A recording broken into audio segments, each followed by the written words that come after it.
Hey everyone, Mr. Foreman.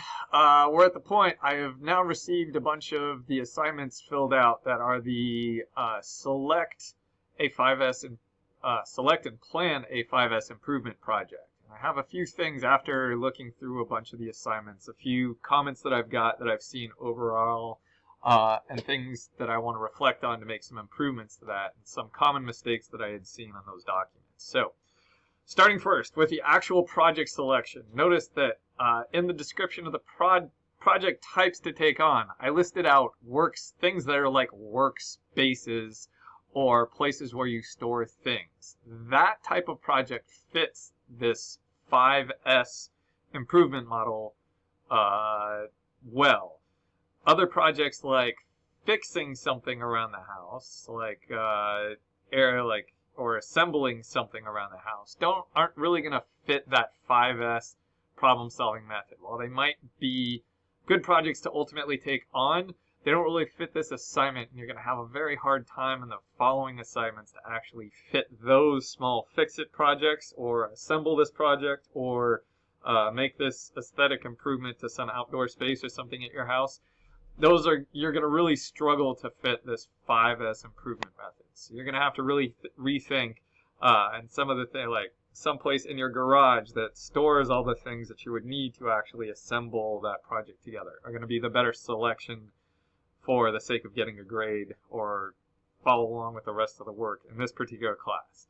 Not to say that fixing those things around the house is a bad idea. Just tackle that after, and I can throw you some extra credit or something if you say, hey, I fixed this part of the garage, and hey, after I did this, it made doing this other fix-it project so much easier because I could find all the tools and everything. All right, so if you got comments on your assignments like that from me of, hey, rethink the project selection, that's why, with a little bit of an explanation. Okay, now coming back to actually laying out effective requirements. Now this, I realized as soon as I launched the assignment, some people understood it pretty well. A requirement is what your solution must do in the end to be considered successful, all right? I was getting a lot of kind of vague generic of, well, I'm going to organize this space. Well, how do you know that that's successful if you just say, I am going to organize this corner of the garage, period, as a requirement, right?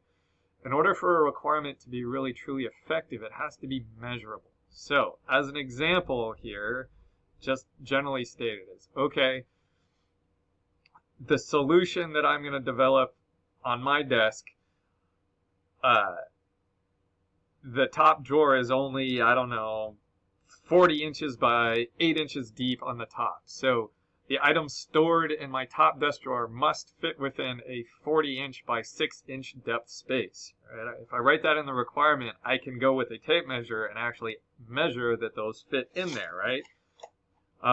Another example must be like, okay, my final solution must be able to store this particular pencil.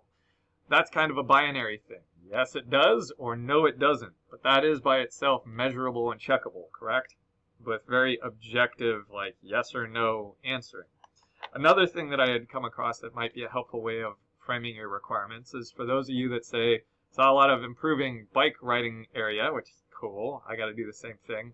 One thing that I threw out to you guys is think about measuring stuff in terms of time, or so like as an example in those ones, the solution to the problem must allow me to get my bicycles and my helmet and my shoes on and allow me to get out the door in less than 5 minutes, right? So that would be a personal goal for me, because my bikes, it'll take me a half an hour to unhook all my bikes and pick it up over stuff because it's a mess.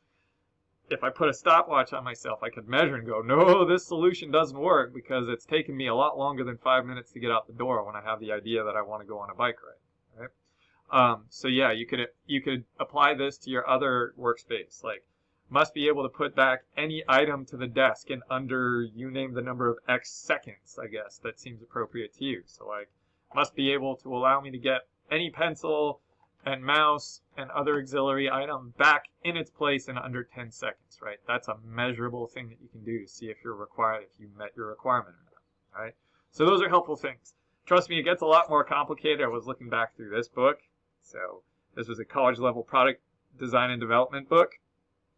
If you were to go on, these 5S methods are a very big simplification of this type of product manufacturing thing. They start calling them specifications and all the rest of that. But at the core of it, having something measurable as a requirement is a really important concept that I want you all to understand. Okay, and it's going to come back into play next year or years after. Hopefully, I'm going to be reusing this content for years to come. When we're actually developing and designing things in our shop that we want to sell to people, having still that measurable requirement is an important thing to have. Okay, and then we're going to start to get to the hows later. How do you actually solve the problem is something different than meeting that requirement, which is a what. All right, so hopefully that's a helpful clarification. Keep your eyes peeled because we're going to get into the next big step of these projects, which is the second S, the set in place, where we are actually thinking about how we're going to solve this and getting to the doing of solving the problems.